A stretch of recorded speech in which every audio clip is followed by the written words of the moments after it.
It's great to see you all, good old friends and supporters, and new people coming to WCN. This means a lot to us and to the rest of our fellow conservationists. So welcome and thank you.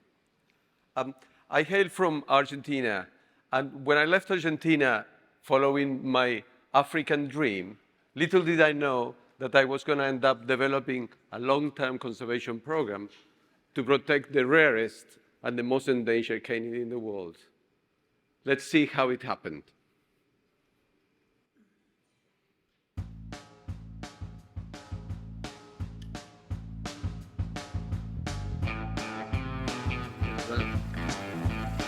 There we were, back in 1988, high up on the roof of Africa, lost in the vast alpine landscape, seeking to answer crucial ecological questions.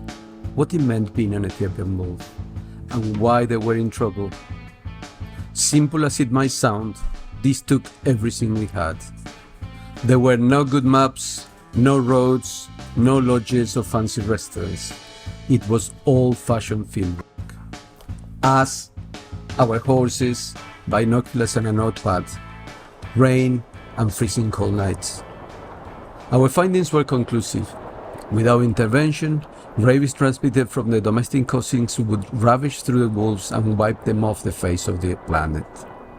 We just simply couldn't let that happen.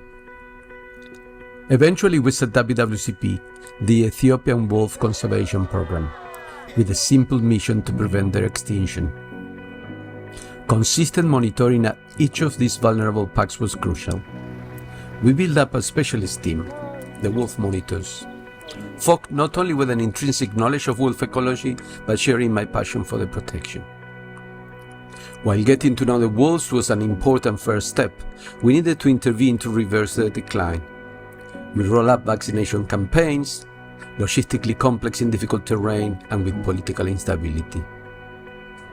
We set up a layered defense system. First, we worked with the Oromo communities living with the wolves. The second layer was vaccinating free-ranging dogs that interact and compete with wolves on territorial edges. The third was vaccinating and protecting the endangered wolves themselves. Today, our mission has broadened to protect the Afro-Alpine wildlife and wild places in these remote mountains, water tower of the Horn of Africa. With the right economic incentive, we can support the livelihoods of the people that live alongside wolves. Community-led micro-enterprises plant festuca grasses for weaving, thatching and fodder, bringing sustainable economic and ecological benefits. We are looking forward to the next frontier of our work. We want healthy ecosystems, healthy wolves and healthy people, not just for the present, but for generations to come.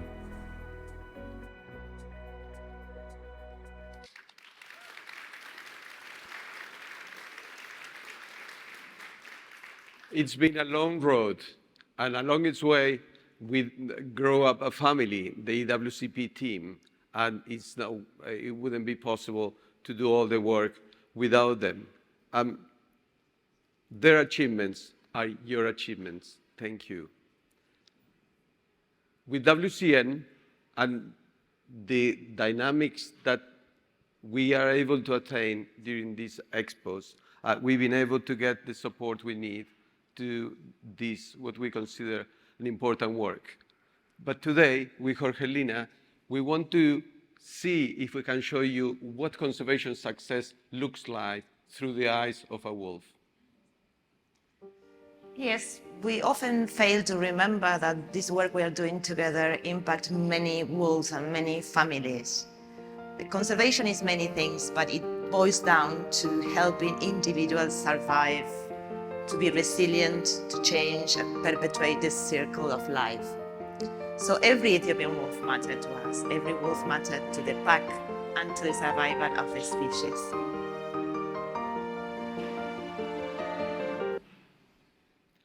This is Tarura 2, the dominant female of Tarura pack. It takes its name from a local feature in the West Valley of the Vale Mountains. Tarura there is accompanied by Tarura 23, an alpha male, also known as 3 legs. More about that later. This is an unremarkable photograph, but yet there is a lot of meaning, and there is an action-packed story behind it, behind Tarura. And we're going to tell you a tale about her, and then we will understand how significant she has been for the status of the population of wolves in Bali. In 1991, as a young scientist, I was working in the Bali Mountains, and rabies struck. Rabies is a lethal disease and can have very serious impacts on population viability. 75% of the wolves I knew and cherished in the West Valley that year died due to rabies, leaving an incredible devastation behind and affecting all of us at personal level. Fast forward, in 2008, our wolf monitors experienced something similar when they started noticing animals dropping dead and filling the West Valley floor. So Tarura 2 was the only female from Tarura pack that survived the 2019 episodic. And we also called her Red Nun because it has a red tag in the left ear and no tag in the right ear. And that happened when she was captured in 2011 for the first oral vaccination trial. So Tarura and her pack participated of many of our vaccination trials, and they show us a lot what we can do to help Ethiopian wolves against rabies and canine distemper. So their legacy will last forever.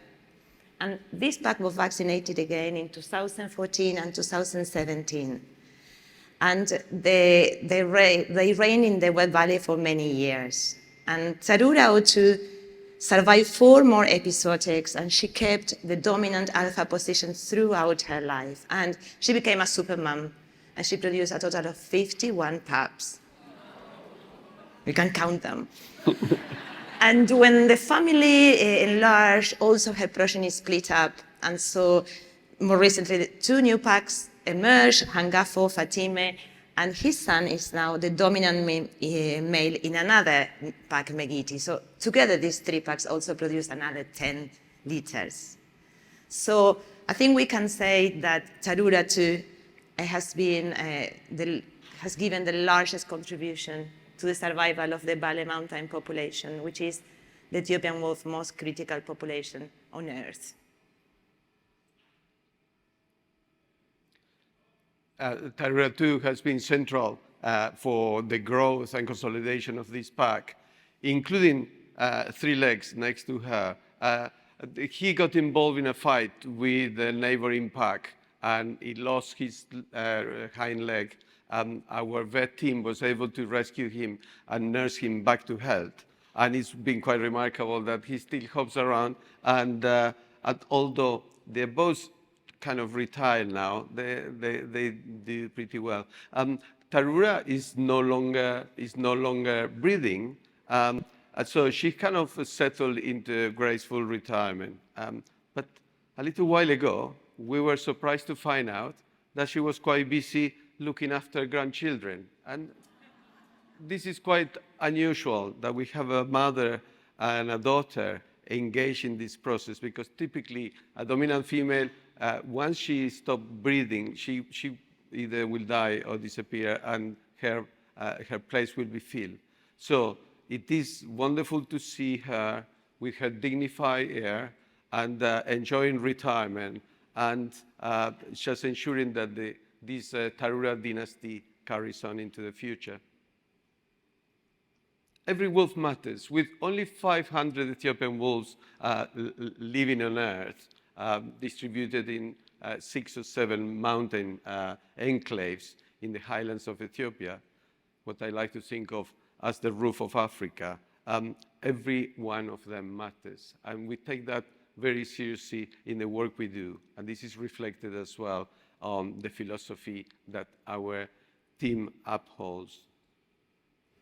So now Tarura is surrounded by many wolves in the West Valley floor. It's filling up with wolves, and probably because many of them now are protected through the oral vaccination. So the packs are getting larger, and some of them are pushed towards the edge of the habitat.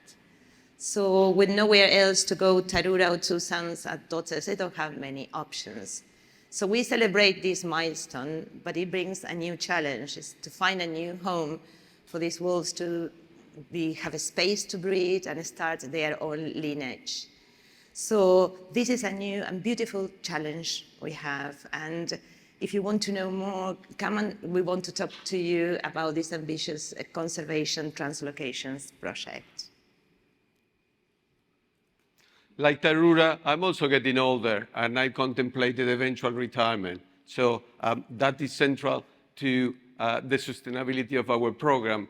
And we are seriously looking into how we can ensure that through a sound succession plan, our team will continue to operate beyond. And this is a lovely photograph of our team in the Bale Mountains, which is the largest wolf population, but also the area where we do a significant amount of our work. And many of you will be familiar with the circumstances of the situation in Ethiopia with the recent war and with continued social unrest. And although our team in Bale is not affected, we're really concerned about our team in northern Ethiopia, where social unrest means that the mobility is restricted, access to many of our sites is restricted, we have no internet access, reduced mobile access, so we can only get to talk to our teams using the old-fashioned SMS, and even not every day. So I want I hope that we can share a thought for the well-being of our team in North Ethiopia, but more important to the people of North Ethiopia now that they're going through very difficult times, and may peace prevail. I just want to leave with the words of one of our wolf monitors, Abdi Samune, as a good reminder to us, but to help us understand what this work and what the wolves means to them.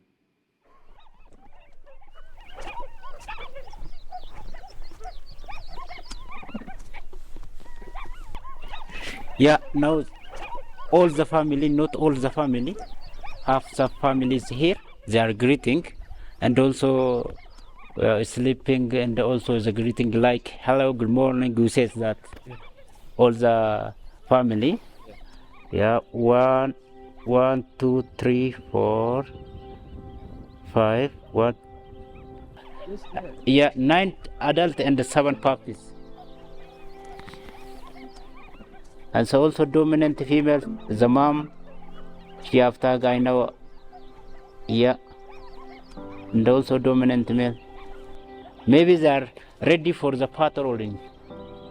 The wolf is my life. Yeah, I don't think about my child when you are work. Only I think for the Ethiopia world how can save. Even when you come to field, we think with the other monitoring. Only if how can save this Ethiopia world. Only we think about that. Even we didn't think about bad weather and rain and the cold, anything. No. We think about that. Only how can save Ethiopia world. Thank you. Thank you.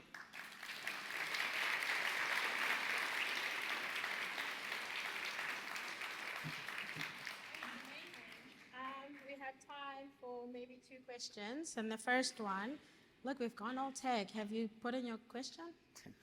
Well, the first question is, Jorgelina, you said that now there's a new challenge, which is a great opportunity. So these great opportunities often come with money needs. So what's like the high priority things you're gonna need with like doing a project of relocating wolves? Just like top 3. Well, we have to keep doing what we are doing because we need to know what the wolves are doing. But there are 3 main things we need to do. The first one is to get all the stakeholders together with the experts to agree, yes, we need to do that, it's possible. We put our own information there, all the research we've done, it can be done. The second is to go to these areas where the wolves were before and they are not there anymore, and to make sure, is there enough food for them? Are the communities willing to have the wolves back with them? Do they remember the wolves? What do they think about them? And then the third one, it will be to have our first pilot translocation. So the first time that we move wolves from one place to another. And that can be done maybe in an area near the Valley Mountains that is not too big, that the wolves were there until maybe 10 years ago. So that would be really nice. And if we could do that in a year and a half, 2 years, get to that point, it would be fantastic for the wolves, because I think they're going to do very well, and it will be transformational. Once you put a wolf in a new area, everyone is excited. The government will be excited. All of you will feel excited if you come and do this with us. So that's the dream and a challenge. Perfect. And I asked Jorgelina yesterday, what does she want for her birthday? And she said that. So we have time for one question, old school. So with the mic, we can hear your voice. Going. Oh, there's a question that side. Is this the only group of wolves anywhere? The ones that you're studying? Well, we are fortunate that we operate right across the population, the global population of Ethiopian wolves. They occur only in Ethiopia, only in the highlands of Ethiopia. So you have to go above 10,000 feet before you encounter suitable alpine habitat for the wolves. And once you're there, you'll find that they are surprisingly easy to find and spot and watch, because they are diurnal, they live in fairly open alpine spaces. They are not necessarily afraid of people. And once they get habituated of you, riding close to them or walking close to them, you can have a very detailed observations, which is quite fortunate for anyone that has been out in the wild trying to find gray wolves. And some people we know that have spent a lifetime and don't get to see many of them. We're very fortunate to go and see them, and it gives you that false sense of security, because, oh, they're doing fine. But the truth remains that there are only 450 to 500 adult wolves left in 6 populations, and they're found nowhere else but Ethiopia. And interestingly enough, never been kept in captivity. As far as we know, there's never been a wolf outside Ethiopia, ever. Wow. Well, one last question. One more, please. Please. How committed are the locals to the wolf survival, given all the challenges that they face themselves? Okay. Do you want me to answer that? Well, Well, will you? Well, I think that is very true. There are the realities of the people, particularly people living in the highlands with the wolves, are very hard. So life is not easy.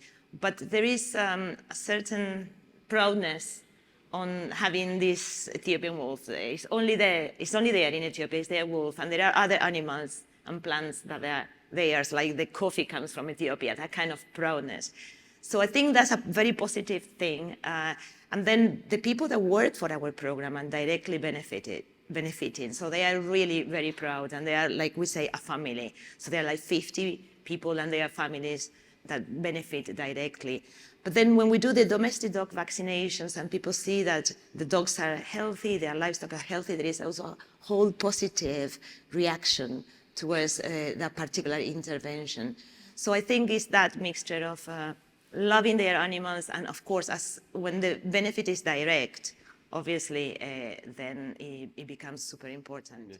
Yeah. If I may add, we have a relatively new initiative. You know, we talk a lot about community education and the importance of education, about environment in conservation and so on. But what we found that education per se doesn't necessarily change behavior. So now we're looking within our program, Living with Wolves. It's just to find a few common areas where we could train to identify and change a particular behavior, like changing the way that you keep your dogs and restrict the free movement, or perhaps a greater appreciation that if you drive too fast, through some of these Afro-Alpine meadows, you might run them over and so on. So we're picking up on 2 or 3 of those behaviors and using modern social science techniques to change that behavior. So it's early days, but we are quite confident that that's the way forward.